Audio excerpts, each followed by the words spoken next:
Easter. Christ is risen. We celebrate that today. Wonderful to see you all. Everybody looks great. Love the Easter Sunday fashion. I can see it from all the way up here. Looking great.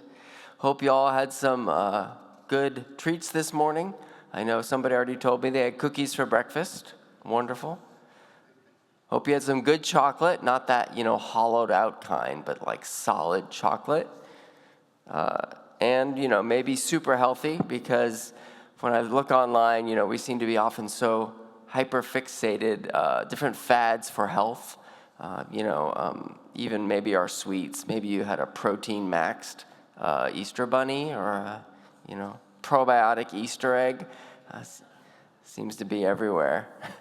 I saw this one as a satirical website, and it reported a study. It says 85% of Americans would drink kerosene if the word prebiotic was on the label. Well, we come here today to, look to God for some hope. Maybe you're asking the question, what's the point of life? What do we do? Why are we here? There are many church-approved answers I can give you.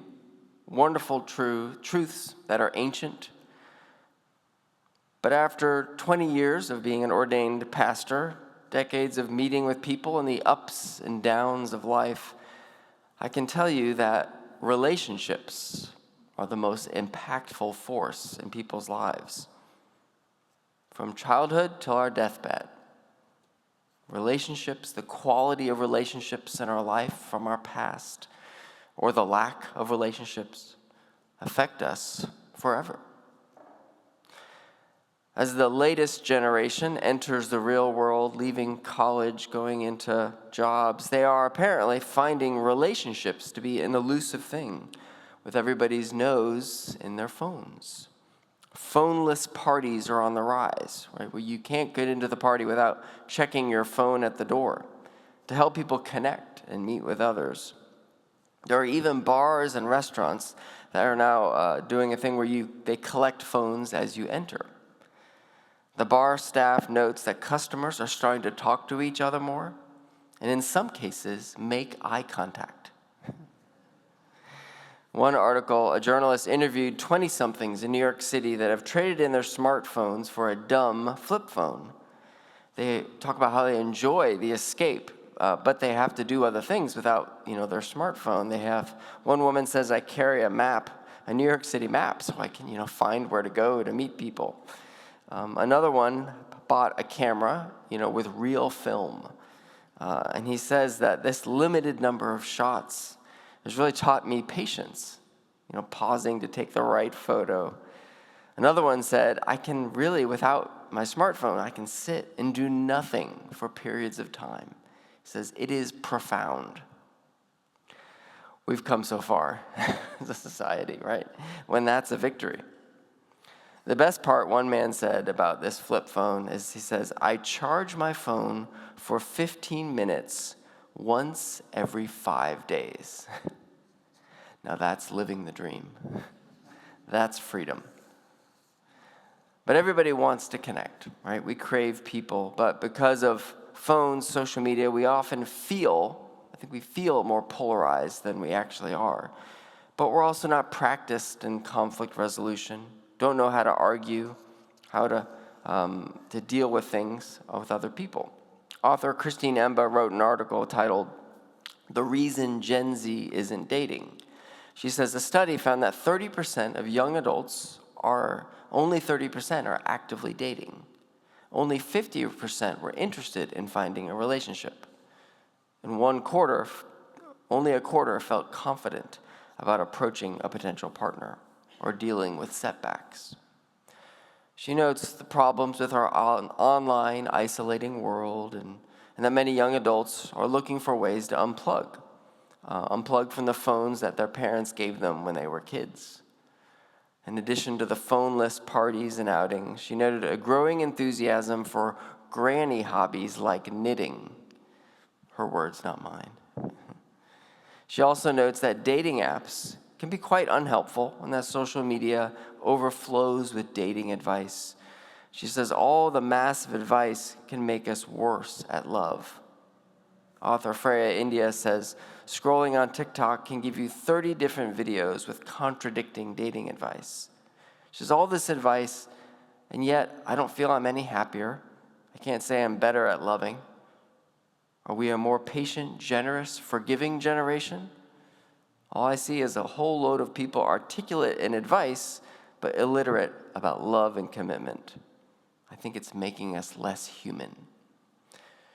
Freya India concludes, she says, you will only learn about love in the presence of real people. In late night conversations, in getting things wrong and trying to put them right again. In your beating chest when you bet your life on someone else. You will learn about heartbreak from the wounded eyes of your mother, the shaking shoulders of a friend, from the brilliant and broken lives you see around you. That's life.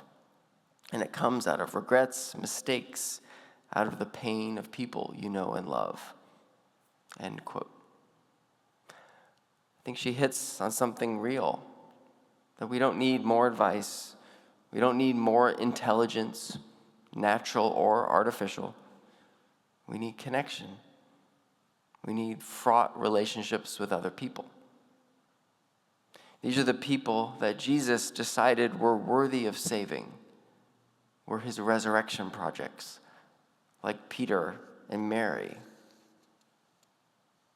In Acts, Peter reflected back on what happened on that Easter day, and he proclaimed the truth. God anointed Jesus of Nazareth with the Holy Spirit with power. He went about doing good and healing all who were oppressed by the devil. They put him to death by hanging on a tree, but God raised him on the third day. But God raised him. And then he ate and drank with them, bringing back together those same misfits and followers that abandoned him on Good Friday to do good.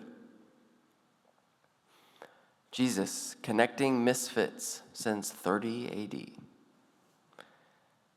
Mary Magdalene was a mess. People called her demonic, and other things as well. She was traumatized, cast aside, but Jesus healed her. She was with him and along with his close followers for the rest of his ministry, on through the crucifixion. And now on Easter Day, Mary Magdalene is still there. She and the other Mary were the first people to witness the resurrection, to see the empty tomb. The Marys were then on their way to tell Peter and the disciples that Jesus was back. But first, Jesus wanted to meet Mary again. It says, they departed quickly from the tomb with fear and great joy, ran to tell his disciples. Jesus met them and said, greetings. They came up, took hold of his feet, and worshiped him. Then Jesus said to them, do not be afraid. Go, tell my brothers, go to Galilee, and there they will see me. In Luke chapter 7, Jesus is criticized for allowing a woman with a bad reputation to touch him, to wipe his feet with her tears. The popularity of that moment throughout time, contrasting the righteous outrage of the religious leaders, of people with sins, contrasting with Jesus, with his patience, with his compassion, with our struggles, with our cracks and darkness. We break into factions, cliques, we take sides, but Jesus wants to bring this mess together. Mary Magdalene, the different sick people he healed, the marginalized, the fragile jars of clay, broken people who wasted no time in believing in Jesus, worshiping him. They saw in him something new right from the beginning. But not everybody did. Not everybody thinks they are fragile and broken. Not everybody realizes they need redemption. Peter was proud. He was resolute that he was strong enough, would stand his ground, would never deny Jesus, would never turn away. But he was wrong. And in his denials showed that he was completely unaware of his own cracks and faults. Unaware until he crashed and burned. But it wasn't too late for him either. He was now ready for a faith outside of himself. And it's not late for you either, no matter how proud you are. After the women got to the empty tomb, they were struck with fear at the presence of angels. The angel said to the women, "Do not be afraid, for I know that you seek Jesus who was crucified. He is not here, for he has risen. Come, see the place where he lay. Then go quickly, tell his disciples that he has risen from the dead. And behold, he is going before you to Galilee. There you will see him." He has a message. Jesus has a message for Mary and the other followers to go. I'm coming to see the disciples and Peter, the one who failed me, the one who lost his nerve, the one who failed to live up to those ideals we set for ourselves. Peter, proud and determined as much as ignorant, feeling unworthy of love and capable of mending. And yet the message, Jesus is going before you to Galilee. He will be there. You are not canceled. The boss is coming after you messed up, but he's coming to promote you. After you lost the contract, botched the interview, you're being promoted. Jesus promotes Peter precisely because he's broken. Because he denied Jesus, he has nothing left except faith in this gospel message. The perfect person to start this new community. Jesus empowers us to serve and live in his name, not to shame and fire and move on to the next candidate. We have so many reasons to be done with other people. We have so much righteous judgment. Imagine what they think about you. Jesus looks to bring fragile people together over and over again, to bring wholeness to life by shattering our pride. Relationships, not perfecting them, but mending broken things, knitting them all together, because we need each other.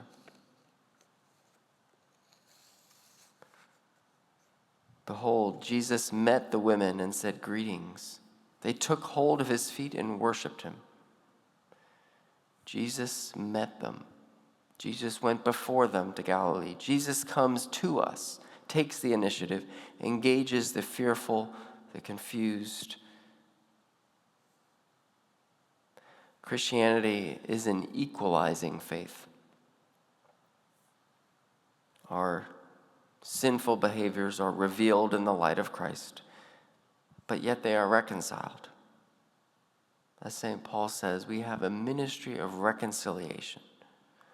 Both we're being reconciled to God and to one another. Christian writer Kirsten Sanders reflected on a profound verse from Leonard Cohen's song Anthem. And the verse is, "There is a crack in everything. That's how the light gets in." There's a crack in everything. That's how the light gets in. She writes, resurrection is not making beautiful of something ugly. Resurrection is not making something out of what was not. I mean, it is making something out of what was not. It is not a new home renovation, not a new home makeover. It's not a new set of glasses. Resurrection is the thing you thought was lost, restored. It is coming to the end of your rope and then a hand.